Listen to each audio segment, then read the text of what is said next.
بعض کیس ایسے ہیں کہ جس کے اوپر قومی سطح کے اوپر سیاسی تفریق سے ہٹ کے ہمیں سوچ اپنانی پڑے گی. ریکوڈک ان میں سے ایک ہے.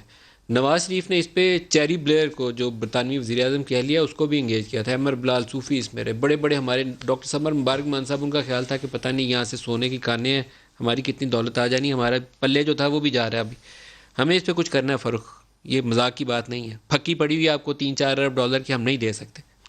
ادھار کے پیسے لے کے ریزرو بنائے ہوئے وہ بھی دے دیں. دیکھیں بات یہ ہے, اسی طریقے سے آپ یہ دیکھیں کہ سر محل آپ کو یاد ہے کہ پاکستان گورنمنٹ کو مل گیا تھا, اٹیچ ہو گیا تھا, ہم نے بیچ دیا تھا. آصف علی زرداری اس سے اپنا کلیم ختم کر کے چلے گئے تھے سر محل سے. لیکن اسی سر محل کو جب وہ بکا تو لندن میں موجود ان کے ہائی کمشنر نے ان کے لیے واجد شمس الحسن نے کردار ادا کیا. اور آپ کو یاد ہوگا بڑی اچھی طرح سے کہ وہ پیسہ بعد میں آصف علی زرداری صاحب نے کلیم کر لیا کہ یہ سر محل ہمارا ہے. یہ تو ان کے کرتوت رہے ہیں, یہ چوری اور سینہ زوری کرتے ہیں. اس ملک کو انہوں نے اومنی گروپوں کا تحفہ دیا, اس ملک کو انہوں نے جعلی اکاؤنٹوں کا تحفہ دیا, منی لانڈرنگوں کا تحفہ دیا. انہوں نے آج تک اس ملک کو دیا کیا ہے؟ جعلی اکاؤنٹس کے اوپر بھی ان کو سزا ہوگی. ان کے کیسز چل رہے ہیں, ریفرنسز چل رہے ہیں جو یہ ڈیلنگ نیب عدالتوں میں کرتے ہیں. مجھے آپ بتائیں ندیم ملک صاحب, آپ دیکھیں کہ اومنی گروپ وہی اومنی گروپ ہے جس سے توشہ خانہ کیس کے اندر آصف علی زرداری کی بی ایم ڈبلیو کی پیمنٹس کہاں سے ہوئی ہے؟ ان ساری شوگر ملوں سے ہوئی ہے. آپ یہ دیکھیں کہ جو اس ملک کے ساتھ یہ کام کرتے رہے ہیں, یہ آج آگے ہمیں احتساب کا سبق پڑھائیں گے.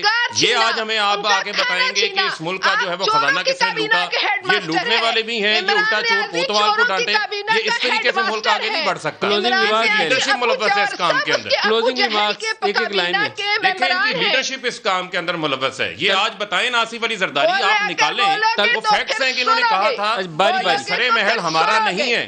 بعد میں جب وہ سر محل بکا, انہوں نے سر محل کا پیسہ بھی ان لوگوں نے کلیم کر دیا. طلال صاحب ایک لائن میں کچھ کہنا چاہیں تو کہہ سکتے ہیں, ایک لائن سے. کراچی کا بیڑا گرد یہ کر کے چل گئے. مراد علی شاہ کو نیب نے وہاں پہ بلایا ہوا ہے, ان کے خلاف ریفرنسز دائر ہو گئے ہیں, کوڑے کا ڈھیر انہوں نے بنا دیا. قومی اسمبلی کا اجلاس ہو رہا ہے, بہت مناسب ہوگا کہ وہاں پر ان چیزوں کو لے جائیں جو میں نے کیس بتائے ہیں. یہ پاکستان کی جگہسائی ہو رہی ہے, یہ کسی ایک کا ذاتی کیس نہیں ہے, کسی کا ذاتی پیسہ نہیں ہے. میرا اور آپ کا ٹیکسوں کا پیسہ ہے, پاکستان کا پیسہ ہے جو لٹ رہا ہے ہمارے اوپر, زبردستی جا رہا ہے نالائکی اور کرپشن کے سبب. اور ساری لیڈرشپ ذمہ دار ہے, اداروں کے جو اہم لوگ اس سے کنسرن ریلیٹڈ ہیں وہ ذمہ دار ہیں. تو اس کے اوپر ایک قومی اپروچ اپنانی پڑے گی.